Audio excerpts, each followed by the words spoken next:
Think of MMA and your mind starts conjuring images of tough and scary men with fight scars on their faces. But there are many who don't look the part. Today we present to you the top 10 least intimidating MMA fighters. Welcome to another episode of Primal MMA.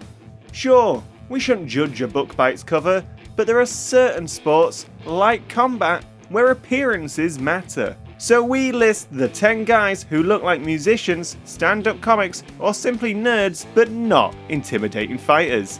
Let's get right into it.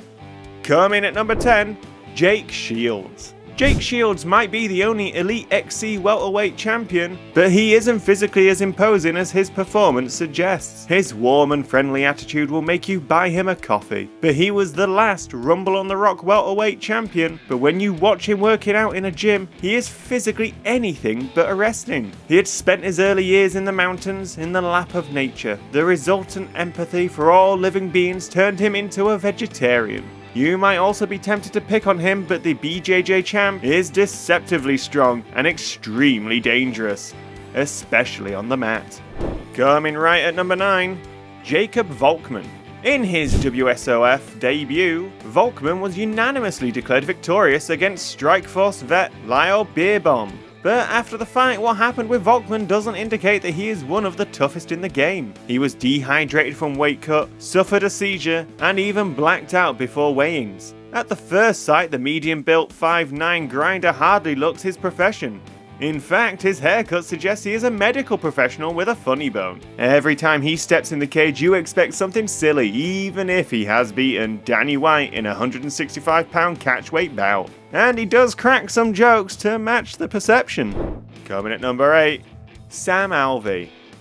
It's hard to imagine a combat fighter with the nickname Smiling, and this brings Sam on the list. Imagine hordes of bloodthirsty fans shrieking when a fighter walks in the cage to have a bare-handed savage fight. Anyone else will play to the gallery and give an ominous look, but Sam simply turns around and sports a cheesy grin. He does this even when talking about his love for fighting during interviews. Don't blame your judgment if you mistake him for a used car salesman, but the constantly smiling Sam has scored 19 wins in 24 professional bouts, and has proven himself to be anything but a soft, smiling, and unintimidating guy. The smiling guy surprised everyone by beating the likes of Carla Musu. Maybe he is just displaying the happiness of beating his competitors to a pulp.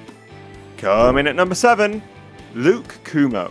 6 feet tall, Kumo has a reasonably good stature for a fighter, but his demeanor and strange habits make sure he never intimidates anyone. Kumo has a love for comics, and he does show the passion of a kid to devour the latest edition on the shelf. During Ultimate Fight Season 2, he was the last person picked for a team on the show. He fought throughout the show as the underdog. The Brazilian Jiu-Jitsu purple belt fights primarily in Muay Thai kickboxing style, and has an impressive career record. But he is known for his strange sleeping habits and marijuana addiction. Hardly any opponent will be intimidated after knowing that he is a vegetarian and drinks his own urine as a therapy. No wonder he hasn't fought for years now.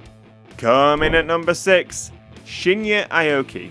The Japanese mixed martial artist is highly revered for his world-class grappling skills, but his looks are dangerously deceptive. When you come across this lanky guy, you may think he is a kid who gets bullied in school. You'll be certain that this guy will hug anyone rather than punch him. Even you will cuddle him for his love for ice cream and his love for Indian curry. He even pens a food column and frequently tweets about his gastronomical delight. But if you keep judging the book by its cover, you'll miss out on the most successful submission specialist in Asian martial arts.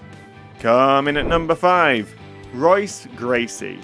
Back in the 90s, Royce was the one to popularize Jiu-Jitsu as an effective martial arts discipline. But in a family of martial artists, he was considered the worst. Legend has it he was sent in the cage so that they could know if BJJ is the best style in a fight to the death. Since if the gangly and skinny Royce can win, anyone could. Royce indeed looked like he could be bullied and thrashed by a teenager on the street, but he went on to defy all odds. He changed the game and defeated many massive men like Art Jimmerson, Kimo Leopoldo, and Keith Hackney.